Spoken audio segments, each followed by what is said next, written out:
Hey, I'm Christina Tosi. I have a new cookbook coming out called Bake Club. It's all about this club that I started a few years ago during the pandemic. But wherever you are in life, join the club. One thing people don't know about me, I'm a vicious Uno player. I was raised eating cookies and playing cards every night after dinner. And for all of the sweetness and love that my family brought, they will take you down, all the way down, and bury you with draw two, draw two, draw two, draw two. And that's how I was raised.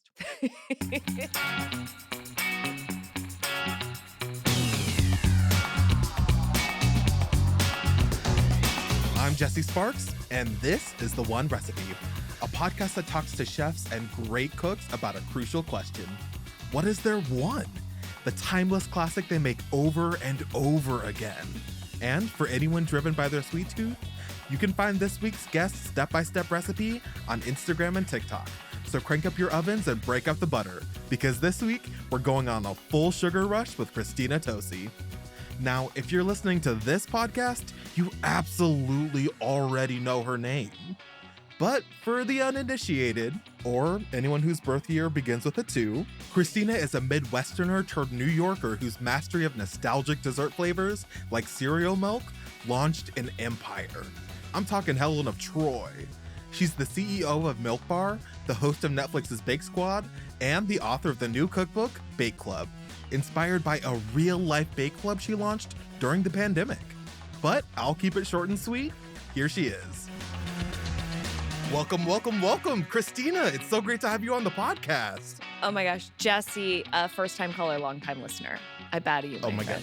I'm here and I'm excited because I'm talking to the Christina Tosi, the CEO of Milk Bar, the author of the new cookbook Bake Club, and you're the host of Bake Squad from Netflix. What have been some of your favorite bakes that bring in that hyper-saturated, hyper-fun aesthetic into everything that you do? That's such a good question. Of all the things that I do regularly and all the time, baking is the one of them. Like, I still love a one bowl wonder, my friend. I still hate to do the dishes and I still love to make a mess. And I still love to raid my pantry for the most basic ingredients and like a greater than the sum of its parts.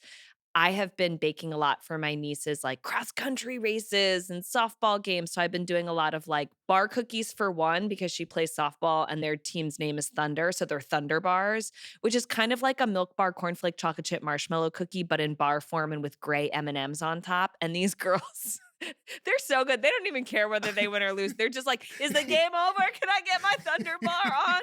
And then my other niece runs cross country and we've been rocking pumpkin spice churros because she's a little bit older. So like she's like, let's fry a bunch of dough and then give them to people after they sprint 2 miles. So those are my 2 hits that have just been on repeat in my kitchen. If you can hold on 1 second, I will sprint 2 miles right now just so I can get some type of taste of these desserts. Is everyone in your house always eating something sweet every single day?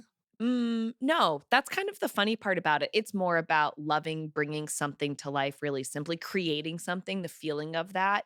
When my mom watches my children, I'll FaceTime her after dinner, and every single night last week I was gone, and every single night I called, they were making cookies. And I'm like, "Mom, what are you doing?" And she's like, "No, no, no, we're not like eating them. We're like making them and then ding dong dropping them at someone's doorstep." So my family, I would say passionate bakers. It's not about skill. It's just about the love of making something that's going to bring happiness to someone else and just kind of give you an excuse to create and then to give away. I love that so much.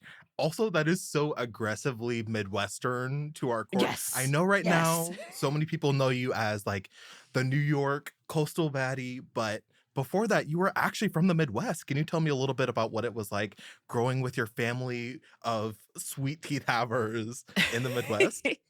Yeah, from the Midwest, born in Ohio. Both of my parents are from Ohio. I grew up spending every summer at my grandma's house, growing up on her farm.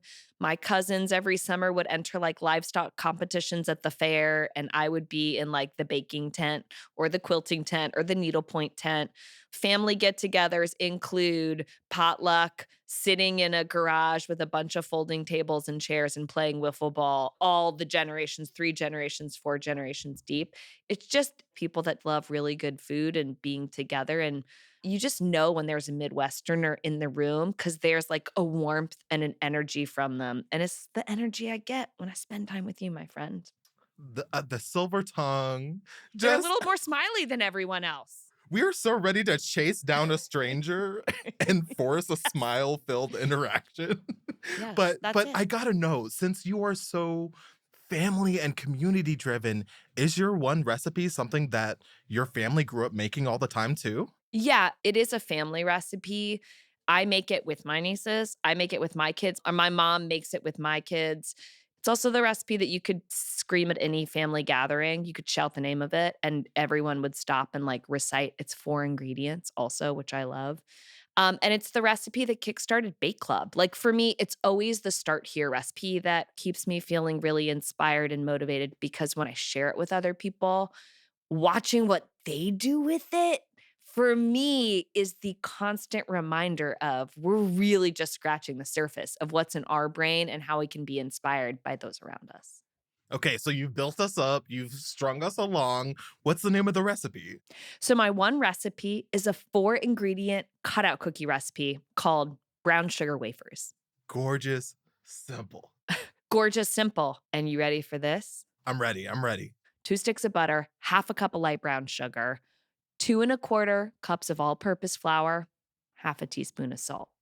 4 ingredients could start a baking revolution in any home, in any town, across any community. Cut out cookies. Boom.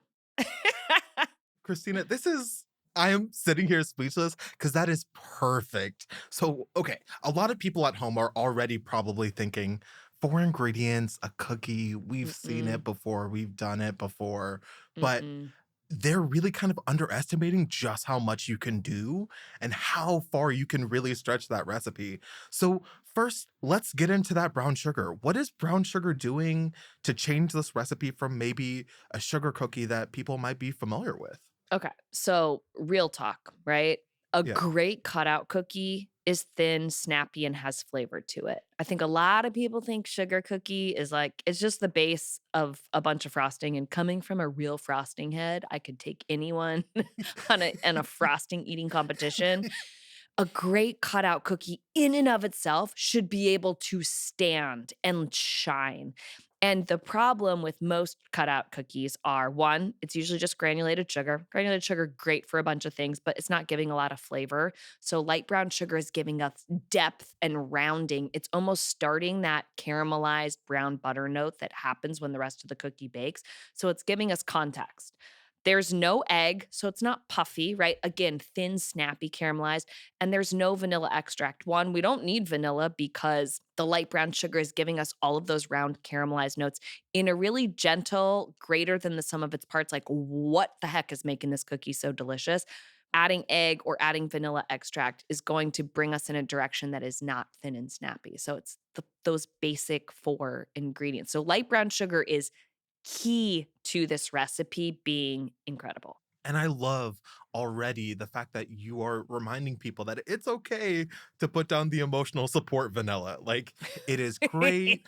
When we use it, we measure with our hearts and so on and so forth, but like it really is okay to experiment with other variations. So when you are going through the process of like making these super delicious snappy cookies, you're playing a lot with the shapes and sizes of these cookies, right? Does that mean that you're also changing the bake times? 100%. So, in cookie land, this Mhm, dough, it is a one bowl wonder. You could stand mixer it, totally up to you how you wanna live your life. You can melt the butter, you can keep it cold, et cetera, et cetera. It's a mhm. very, very, very forgiving, foolproof thing. But if you've ever made cutout cookie dough, you make the dough and then you wrap it in a brick and like plastic wrap or, and you chill it because you gotta relax the dough before you go to roll it out.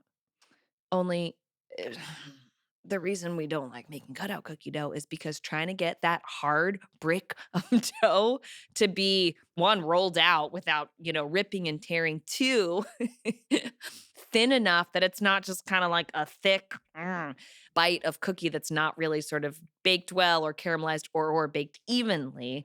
After you make the dough, you must, like, this is one thing that I think, as pro bakers and pastry chefs that we've been leading people astray, not intentionally, but you take that dough, you put it between 2 pieces of parchment paper, which this day you can get kinda anywhere. Wax paper also works. You roll the dough out while it's still fresh into a thin sheet, and Oh, then you refrigerate the dough. So when you pull the dough out of the fridge, it's already thin and rolled out. You've already done all the work and you've worked smarter, not harder. We're always trying to find the hacks. That for me is the number one. Aside from light brown sugar, you got to be rolling out your dough thin before you refrigerate it. And then to your point, Jess, you can cut it any size or shape you want. One, you don't need a cookie cutter. You can use a glass. Two, you can carve your own fun little sizes and shapes or your initials or whatever it is with a little butter knife. You can get creative and clever about how you cut these things out.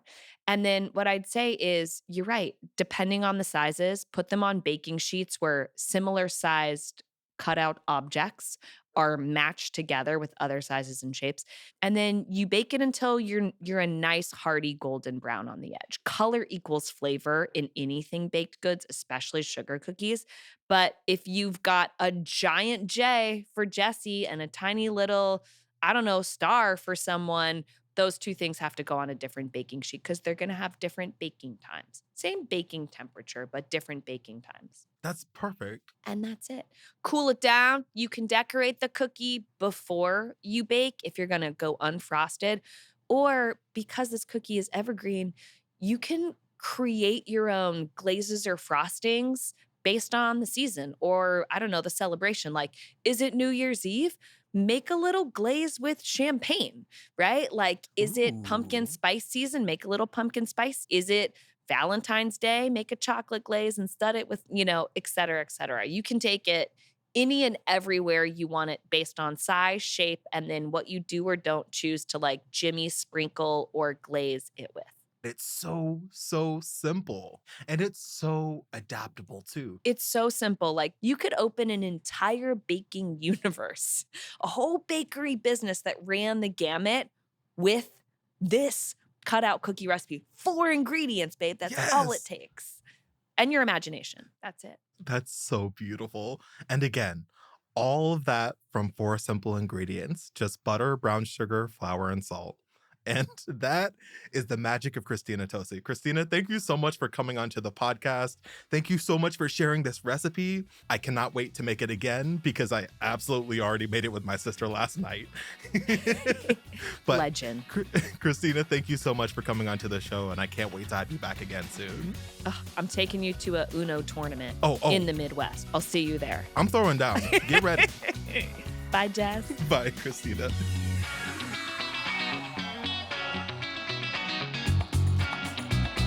Christina Tosi is the author of Bake Club, 101 must-have moves for your kitchen.